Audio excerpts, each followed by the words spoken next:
Pambihira naman itong si Nympha. Sumasama dito sa mga mukhang maligno. Sinadya niya sigurong pangit itong mga kasakasama niya para siya lang itong magmukhang tao. Alerto ako nang gumalaw ang braso ng kaharap upang abutin ako.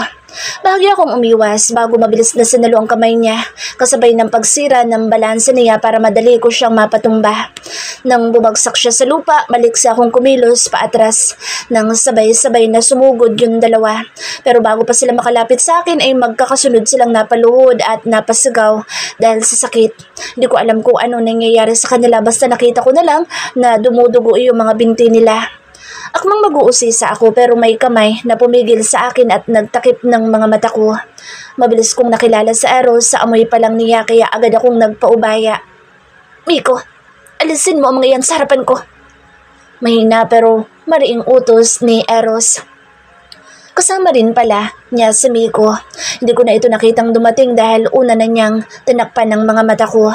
Naririnig ko iyong nagpapanik na sigaw ng dalawang lalaki at kaguluhan sa paligid pero hindi ko makita dahil sa kamay ni Eros na hindi niya pa rin inaalis mula sa mga mata ko. Naulunigan ko rin ang nagpoprotestang boss ni Nympha. Don't touch me!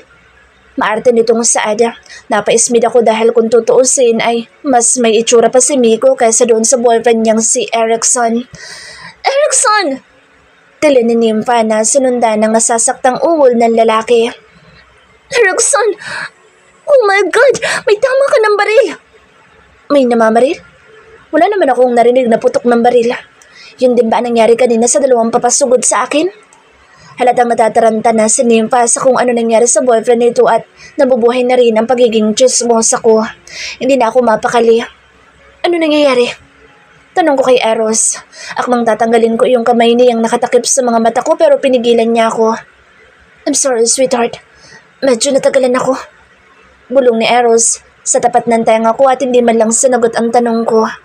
Tahimik kong minura ang sarili dahil sa mabilis na reaksyon ng katawan ko sa pabulong-bulong niyang paandar at pagtama ng mainit niyang hininga sa likod na bahagi ng tenga ko. Nalipad na ng hangin iyong curiosity ko sa kasalukuyan nangyayari sa aking paligid dahil buhay na iyong malandi kong katauhan. Ang bilis mo kaya? Gusto kong kurutin ang sarili dahil dinig na dinig ko na iyong pabebentono ng boses ko. Not fast enough. Usal na Eros. Yung isang kamay niya ay pumaikot sa katawan ko at lumapad sa impis kong tiyan. Nahigit ko ang hininga dahil nagiging malikot na ang imahinasyon ko. Nagiinit na iyong pakaramdam ko at hindi ang init na iniwan ng sunog yung dahilan, kundi ang matigas na katawan niyang nasa likuran ko. Marahan niya akong kinabig pasandal sa katawan niya at para akong butter na agad na natunaw. Bigla ay naglaho yung mga naririnig kong kaguluhan sa paligid at ang tanging nananaig ay ang tibok ng puso ni Eros na tinutugon naman ang sarili kong puso.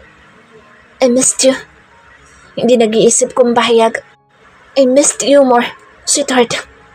Malambing niyang tugon. Dahan-dahan niyang tinanggal ang takip sa mga mata ko. Hindi ko na binigyan pansin ang biglang pagkawala ni Nympha at ng mga kasamahan nito sa harapan ko dahil mas excited akong harapin sa Eros upang makita ang gwapo niyang mukha. Agad ko isinampay ang mga braso sa balikat niya pagkapihit ko paharap sa kanya. Otomatiko naman pumaikot sa bewang ko ang dalawa niyang braso. Thank you. Galing sa puso kong pasasalamat sa kanya. Dumating iyong tulong mo. Kaya magiging okay din ang lahat. Masuyong naglakbay sa mukha ko ang namumungay niyang mga mata. Bakit ba pinapahalagan mo pa rin yung mga taong nananakit sa'yo? Parang wala sa sarili niyang tanong. Nasa mukha ko ang buo niyang atensyon na para bang may nakakamanghang tanawin doon na hindi niya maalis-alis ang kanyang mga mata. Pamilya ko sila. Nakanguso kong sagot. Kahit galit sila sa akin at gusto nila akong itakwil ay tutulungan ko pa rin sila pag kailangan nila ng tulong. Hindi talaga nagkamali ang puso ko na piliin ka. Puno ng pagmamahal niya akong ginawaran ng magaang halik sa mga labi.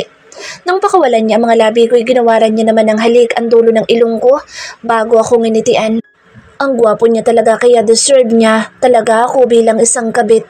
At syempre maswerte ako dahil kabit man ako ay sa akin naman ang uwi niya at ako ang mahal niya. Maliman ang naging simula natin. At least, tama ang sinisigaw ng mga puso natin at ng puson. Pabulong ko sinabi, yung huling salita na agad niyang ikinatawan ng malakas. Humigpit ang pagkakayapos niya sa akin. Patuloy na magkahinang ang mga mata namin at kahit walang mga salitang namumutawi sa aming mga labi, ay parang nagkakaintindihan ang mga puso namin. Sana'y huminto ang oras at habang buhay kaming ganito kasaya. Kahit anong bigat ang dinadala ko ay kusa itong gumagaan kapag nasa tabi ko na siya.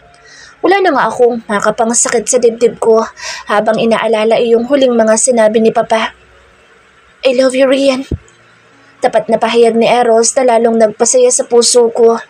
Nangingislap ang mga mata niya at kitang-kita ko doon ang damdaming katulad ng nararamdaman ko. Bawat araw ay paulit-ulit akong nahuhulog sa kanya. Mahal din kita. Usal ko. Naputol ang ngitian namin nang biglang may tumikim. Kanina pa ako dito. Pahayag ni Ryan nang mabaling dito ang atensyon namin na Eros.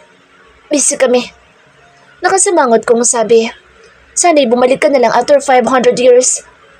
Pairap kong dugtong. Hindi ko rin naman intensyong saksihan ang kakordihan nyo.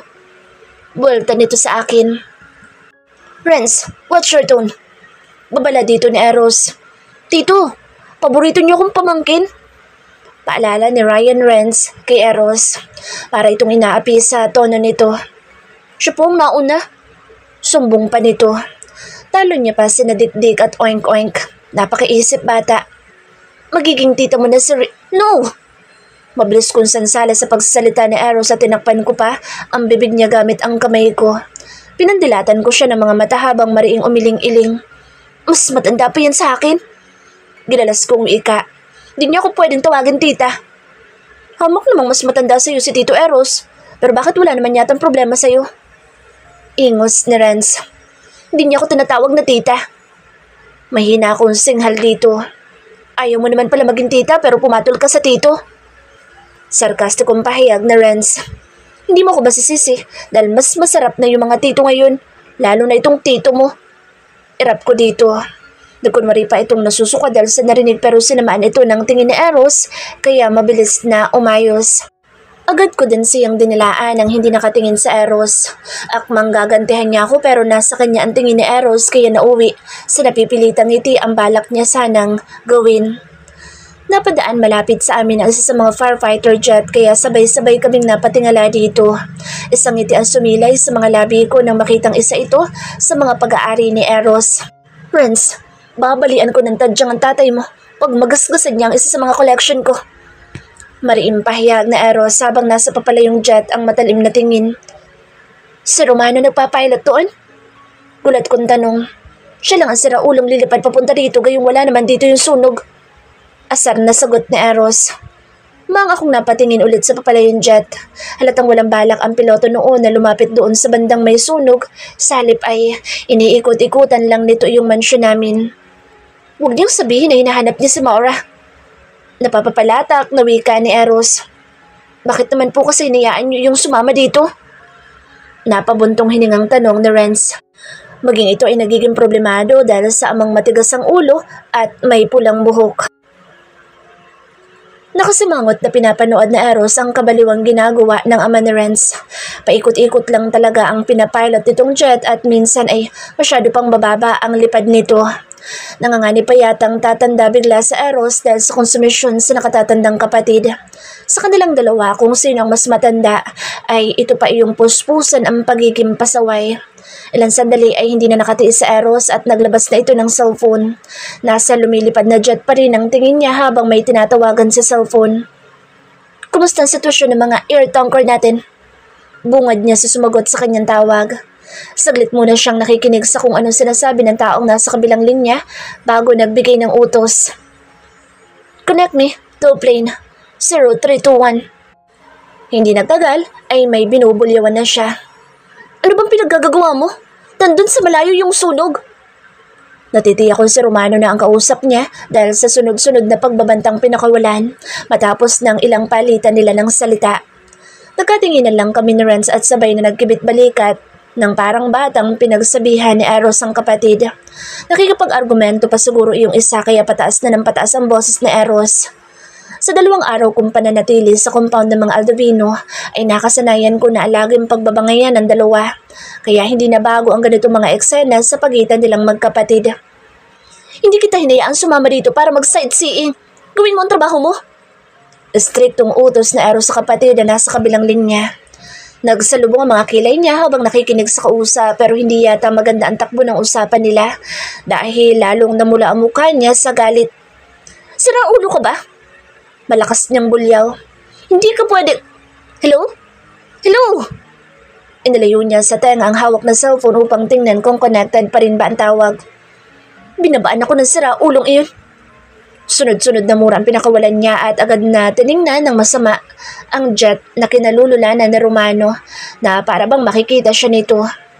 Hinawakan ko siya sa braso upang pakalmahin dahil nag-aalala ko na baka bigla siyang atakihin dahil parang uusok na talaga siya sa sobrang galit.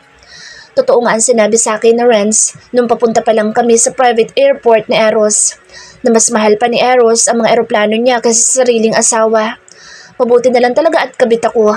At least sa asawa lang ako may kukumpara. Hayaan mo na si Romano. Mahinahon ko sabi kay Eros. Hindi naman siguro kawalan kung hindi siya sasama doon sa iba.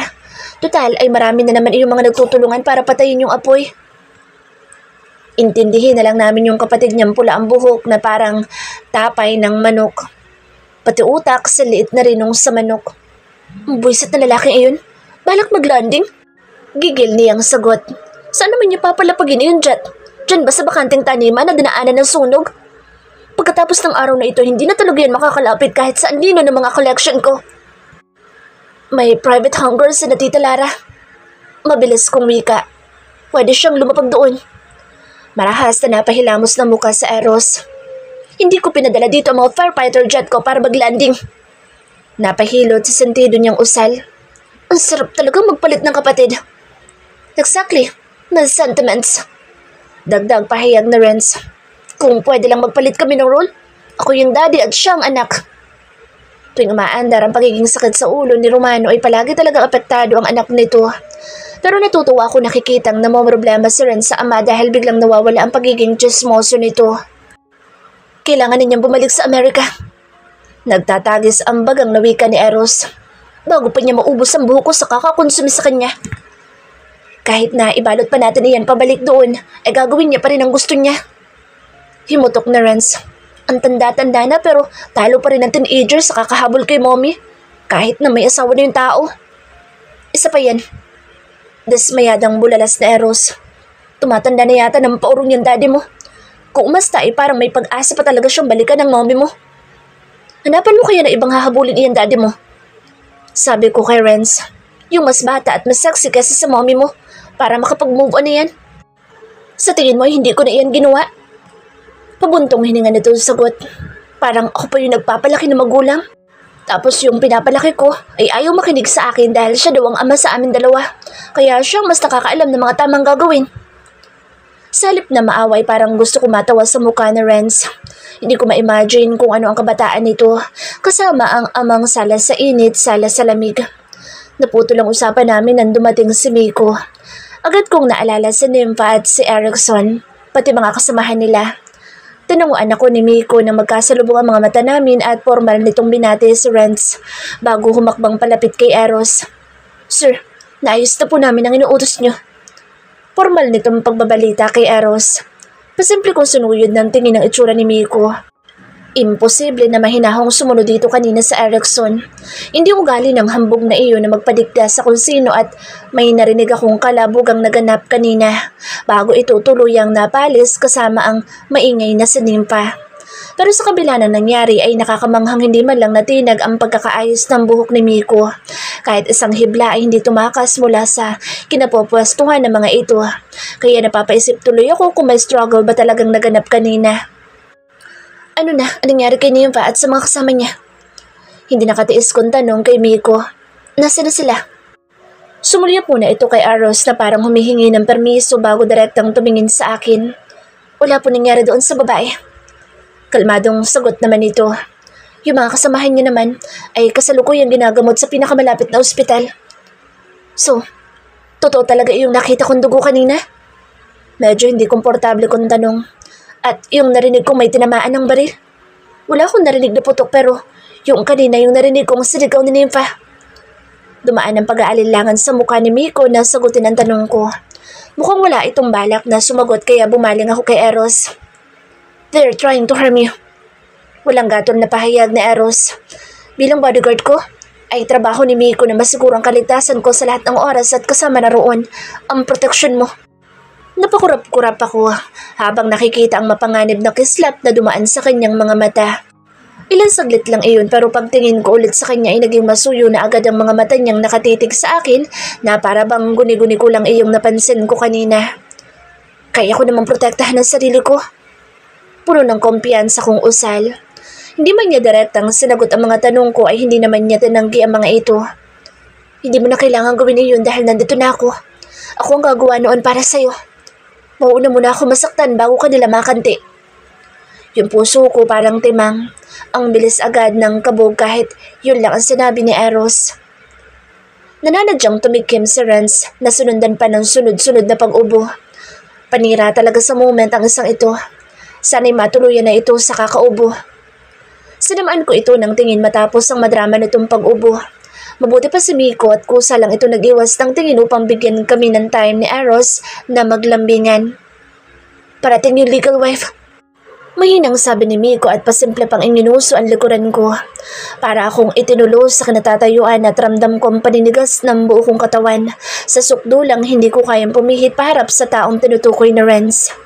Bigla akong nakaramdam ng panlalamig habang pinagpapawisan. Ito yung unang beses na magkikita-kita kaming tatlo matapos mabunyag ang relasyon namin ni Eros. Aligaga ako nag-angat ng tingin kay Eros at nakita kong diretso ang tingin nito sa may bandang likuran ko. Naramdaman ko ang paglapit ng taong nasa likuran ko pero hindi ko pa rin ito hinarap. Eros. Formal na sambit ni Ate Sandra sa pangalan ni Eros. Pinigilan ko ang sariling huwag magpadala sa udyok ng utak ko na kumapit kay Eros upang ipamuka kay Ate Sandra ang claim ko sa asawa nito. Ayoko magmukhang desperada at takot na iwanan ni Eros. Mas maigi na nasasarilinin ko na lang ang mga pangamba kong iyon. Wala sa sarili kong naikuyom ang kamao habang pinagmamasdan ang reaksyon ni Eros ngayong kaharap niya ang kanyang asawa. How are you, Sandra? Mapaklang napapalatak si Ate sa naging tanong ni Eros. I never thought that you're this sensitive and heartless, Eros. Walang emosyon na wika ni Ate Sandra. Sana ay naalagaan mo si Rian. Nang marinig ang pangalan ko mula kay Ate Sandra ay nagkaroon ako ng sapat na lakas ng loob upang dahan-dahang umikot paharap dito. Agad na nagsalubong ang mga mata namin ni Ate Sandra pero mabilis din agad siyang nag-iwas ng tingin. Wala akong nakikitang ibang emosyon sa mukha niya kundi iyong kalamigang una niyang isinalubong sa akin kanina nang magkausap kami bago dumating si Eros. Hindi ko pababayaan si Rian. Parang panunumpampahayag ni Eros sa harapan ni Ate Sandra. Higit na magiging mabuti ang kalagayan niya kasama ko kaysa sa piling ng pamilyang pinagtatabuyan siya. Mariing pasaring nadagdag pa niya. Hindi yun mangyayari kung hindi dahil sa involvement niya sa'yo. Matigas na tugon ni Ate Sandra. Mas matanda ka kaysa kanya, kaya dapat ay ikaw iyong mas nakakaalam ng mali at tama sa mga pinagagagawa ninyo. Ate Sandra, sarili kong desisyon ang pumatol sa asawa niyo. Prangka kong sabat sa usapan nila. Para kasing pinapalabas niya na kasalanan ni Eros kung bakit napasok kaming dalawa sa sitwasyong ito. Hindi na ako bata upang madiktahan ng kung sino. Hindi mo man lang naisip ang nararamdaman ko? Nanunumbat nitong tanong sa akin. Puno ng hinanakit niya akong tiningnan bago mapait na nagpalipat-lipat ng tingin sa aming dalawa ni Eros. Stop it, Sandra! Matigas na paayag ni Eros. Huwag mong palabasin na talagang nasaktan ka sa nangyari. Really, Eros? Akala mo ba'y bato ako? Galit na baling ni Ate sa kanya. Maraming ibang paraan para maghiwalay tayo ng mas mahinahon at mas maayos. Hindi ganitong nakipagrelasyon ka sa sarili kong kapatid habang kasal pa tayo. Sandra, hindi ko naman binalak na ilihim sa iyo ang namamagitan sa amin na Rian. Pero ginawa mo pa rin. Naiiling na tugon ni Ate Sandra. At sa ginawa mong ito, ay si Rian ang aani ng galit mula sa pamilya namin. Yung kapatid na buong buhay kong pinoprotektahan ay sa isang iglap inilagay mo sa sentro ng galit ng buong pamilya.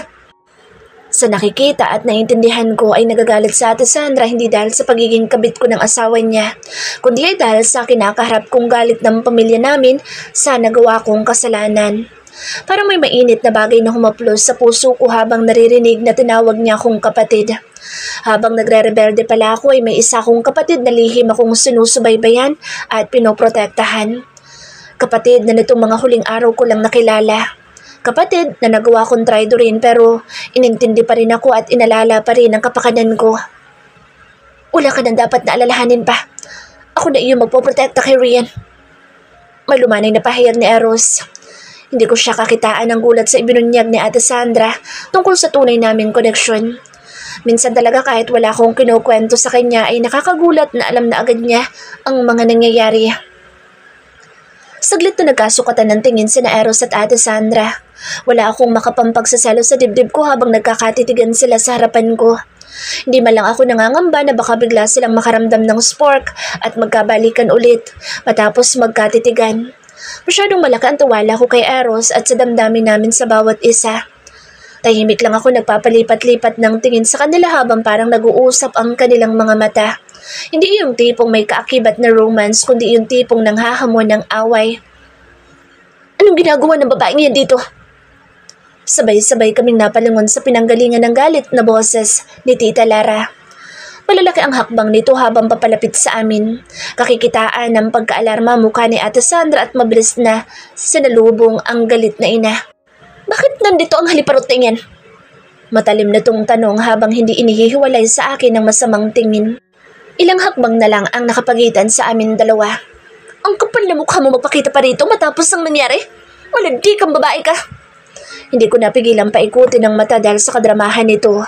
Kung umasta kasi ito ay parang ito pa iyong naagawan ng asawa. Nakikinood po ako ng sunog kaya nandito ako.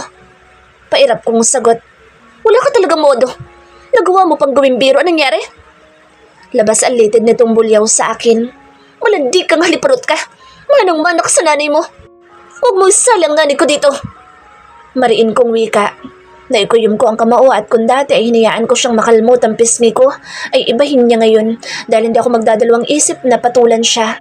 Total ay hindi niya naman ako tinuturing na pamangkin at itinakwil na ako ng pamilya ko. Ay hindi ko na kailangan magpigil pa. Pasimple ako hinawakan ni Eros at hinila papunta sa likod niya. Napansin niya siguro na handa na akong manghila ng buho kaya siya na ang humarap sa galit niyang bianan na babae. I'll appreciate it if you stop calling her names. Matigas na wika dito ni Eros. Saglit na napamaang si Tita Lara dahil sa sinabi ni Eros at agad ding dumako ang tingin nito sa akin na parabang kasalanan ko kung bakit sinabihan siya ng ganoon ng sarili niyang manugang. Kinakampihan mo pa talaga yung hitad na iyan sa mismong harapan ng asawa mo? Hindi makapaniwalang tanong ni Tita Lara kay Eros. Mama, please, tumigil na po kayo. Nakikiusap na awat dito ni Ate Sandra. Bakit mo ba ako pinapatigil? Baling nito sa anak. Hindi mo ba nakikita na ipinaglalaban ko dito ang karapatan mo bilang asawa? Ayoko sirain ng babaeng itong pamilya mo. Muntik na yung nagawa ng ina niya sa pamilya natin at hindi ko hahayaang mangyari sa'yo yun. Ma, wala pong pamilyang sinisira si Rian. Puno ng frustration na pahayag ni Ate Sandra. Anong wala? Tingnan mo nga yung sarili mo ngayon. Nasaan ang asawa mo? Hindi ba at nandyan kasama ang malandi nitong kabit? Lara, that is your last warning. Babala ni Eros dito. Take note, Lara na lang iyong tawag niya rito. Hindi agad ito nakasagot dahil hindi ito makapaniwalang tinawag siyang ganoon ng sariling manugang. Isang salita mo palaban kay Rian at tuluyan na magiging abo ang bawat pinagmamalaki mong pag-aari ng pamilya mo. Nagbabandang dugtong ni Eros sa naunang sinabi. Pinanlamigan ako dahil sa panganib na kaakibat ng boss niya habang binibitawan ng bawat kataga ng kanyang mga sinasabi. Tiyak na ramdam din iyon ni Tita Lara dahil saglit na nawala ng kulay ang buo nitong mukha. You did this! Usal ni Tita Lara habang nanatiling nakatingin sa mukha ni Eros. Ikaw may pakana ng sunog sa asyenda. Parang siguradong-sigurado nitong pahayag. Mabilis ako napatingin kay Eros dahil sa bintang ni Tita Lara. Hinahanap ko sa mukha niya ang posibilidad na makakaya nga niyang gawin ang bagay na iyon. Walang emosyong sinalubong ni Eros ang nang-aakusang mga tingin ni Tita Lara. How I wish. Pahinamad na tugon ni Eros. Pero ikinalulungkot ko na mali ang hinala mo. At magdahan-dahan ka sa pananalita mo dahil kung hindi dahil kay Rian, ay hindi ako mag-aabalang mag-abot ng tulong sa mga katulad yung masyadong mataas ang tingin sa sarili. Agad na tumigas ang anyo ni Tita Lara habang nanatili ang matalim na tingin. Tumulong ka lang ba para may maisumbat sa amin? Matigas na tanong ni Tita. Kapag lalabas na may kinalaman ka sa nangyari, ay hindi namin iyon mapapalampas. Mariin pa nitong dugtong. Ano ba magagawa niyo laban sa akin? Maangas na tanong ni Eros. Sabihin niyo lang kung ayaw niyo ng tulong ko. Ipo-pull out ko lahat ng mga pinapadala kong tauhan. Hindi nagawang sumagot ni Tita habang nanatili itong nagpupuyo sa galit. Tingnan mo, Sandra. Sinasabi ko naman sa iyo noon pa na pag magpabaya ka ay darating ang araw, nagigising kang wala ng asawa mo. Si ate ang kinakausap nito pero nasa akin ang matalim na tingin. Tuluyan ang na-brainwash ng babae ng sarili mong asawa. Hindi na natin maisasalba ang kasal niyo. Una pa lang, ay wala na kayong kailangan pang isalba. Matigas na pahayag ni Eros. Hindi niyo ba narinig ang sinabi kanina ng anak niyo? Na walang pamilyang sinisira si Rian? Kunot-no ako napatitig sa kanya. Naramdaman niya siguro ang titig ko kaya nilingon niya ako. Isang masuyong ngiti ang ibinigay niya sa akin bago ginagap ang mga kamay ko. May mga gusto kong itanong pero lamang na mas gusto ko munang marinig ang paliwanag niya. Ano bang pinagsasasabi mo? Galit na tanong ni Tita Lara sa kanya. Ginagawa mo ba ito upang i-justify ang kasalanan ginawa niya sa anak ko? Hindi kami totoo mag-asawa ni Sandra. Walang gatol na saad ni Eros. Sabay kaming napasinghap ni Tita Lara. At habang nag-uusap tayo ngayon, ay pinapawalan na ng bisa ang kasunduan namin iyon ng kanya-kanya namin mga abogado. Dugtong pa nito bago may makahuma sa amin. What? Hindi makapaniwalang bulalas ni Tita Lara. Wala akong mabuong mga salita dahil sa nararamdamang gulat. Gusto ko ngang kurutin ang sarili ko upang masiguradong hindi ako nananaginip. Kahit minsan ay hindi sumagi sa isip ko ang ganitong posibilidad at tanggap ko na talaga ang pagiging kerida ko pero grabe namang twist ito. Hawak-hawak ni Eros ang mga kamay ko kaya imposibleng nananaginip lang ako. Ibig sabihin na mga narinig ko ay hindi ako kabit. Maon siya may payata ang pangarap kong maging best kabit ever. Ano na magiging tawag nito sa akin kung hindi na pala ako kabit? Mas sanay ako sa ganoong label. Pero naroon ako sa kasal nilang dalawa. Paanong hindi totoo iyon? May pari iyon at sinaksihan ang buong pamilya namin. Sandra, anong ibig niya sabihin? Marahas na untag ni Tita Lara kay Ate Sandra. Agad na dumako ang tingin ko rito. Gusto kong marinig mula sa kanya ang katotohanan sa mga sinabi ni Eros. Totoo pong narinig niyo mula kay Eros. Pag-amin ni ate, hindi po totoo ang kasal namin. Napasinghap ako ng malakas na tumama sa pisngi ni ate ang palad ni Tita Lara. Ang hilig niya talagang manakit. Hanggang saan mo planong pagtakpan niyang kapatid mo? Pabulyaw na tanong dito ni Tita Lara. Mukhang hindi pa rin ito kumbinsido sa mga narinig o baka naman sadyang pilit lang nitong tinatanggi ang katotohanan. Isang kasunduan lang po ang namagitan sa amin ni Eros. Mariing wika ni Ate Sandra at matapang na sinalubong ang galit na mga mata ng ina.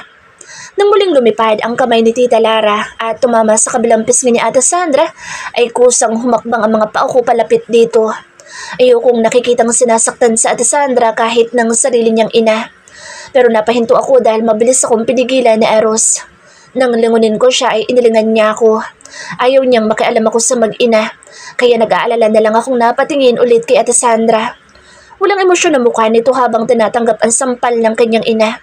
Nang aksidenteng mapadako ang tingin ko sa kinaroroonan ni Renz, ay kakikitaan ko rin ito ng gulat sa mukha dahil sa mga narinig. Bakit ba tuwing may mga revelasyong nangyayari ay present palagang chismosong ito? Pero mas nakakamangha ay itong si Miko na consistent ang pagiging emotionless. Kahit may sampalan ang nagaganap sa harapan niya. Bakit mo ito nagawa? Tanong ni Tita Lara kay Ate Sandra. Ilang taon mo kaming naloloko at pinaniniwala sa isang kasalanan hindi naman pala totoo. Ginawa ko iyon dahil sa inyo. May kariinang tugon ni Ate Sandra. Ayokong diktahan yung buhay ko. Gusto kong makatakas mula sa manipulasyon ninyo. At pinili mo magkunwaring kasal? Buliyaw dito ni Tita. Kung hindi ako nagpakasal kay Eros, ay sigurado na nagawa niyo na ako ipakasal sa kung sinong lalaki na napili niyo, pero hindi ko gusto. Nanguyam na wika ni Ate Sandra. Kung gusto ko mahawakan ng sarili kong buhay, ay kailangan ko munang makakayang tumayo. Gamit ang sarili ko mga paa upang hindi niyo na ako pakalaman pa. Wala akong utang na loob. Sumbat dito ni Tita Lara. Matapos sa lahat, ay ito pang ibabalik mo sa akin? Paano magkakautang na loob yan sa Ate Sandra? Anak niyo yan? Hindi ko napigilang singit. Bilang magulang, ay obligasyon niyo naman sigurong ibigay lahat ng mga pangangailangan niya. Huwag kang makasali. Huwag kang makasali sa usapan dahil wala kang alam. Asik sa akin ni Tita Lara. Oo, wala talaga akong alam. Mataray kong sagot dito. Yung tungkol nga sa tunay kong pagkatao ay nitong nakaraan ko lang nalaman. At yun ay dahil mas importante pa sa pamilyang ito ang reputasyon ng mga pangalan niyo kaysa sa anong mga kasapi nito. Hindi nagpapaawat kong litanya. Kahit anong gawin pagpapalaki sa'yo, ay lalabas at lalabas talaga ang ugaling na mana mo sa iyong ina. Nanginsulto niyang wika. Kesa naman magmana ako sa'yo. Pabalang kong sagot. Kaya siguro nagawa ng asawa mo maghanap ng iba ay dahil dyan sa ugali mo. Pangit na nga ugali mo. Medyo pangit pa yung mukha mo. Papanlait kong sabi. Rian, awat sa akin ni Eros. Tama na yan. Mamaya na. Ganti ko to sa pagkalmot niya sa mukha ko. Mahina akong bulong sa kanya bago muling hinarap si Tita Lara. Q-war! Nanggagalaitin itong sigaw. Mukhang pinaglihi yata ito sa mga bayani noong unang panahon dahil ang tapang-tapang. Gusto na agad akong sugurin pero mabilis na pumagitna si Miko na ikinahinto nitong bigla. Makuha ka sa malamig na tingin ni Miko.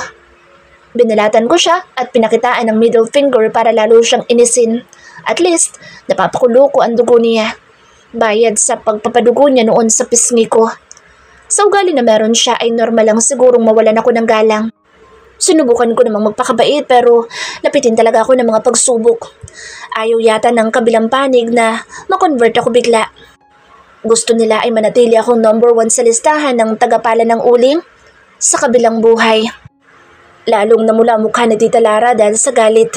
Akmang lalampasan nito si Miko at dadaan siya sa paligid nito pero pasimpleng humarang ang braso ng huli sa kanyang harapan. Akala niya makakalusot siya sa taong yelo na bodyguard ni Eros.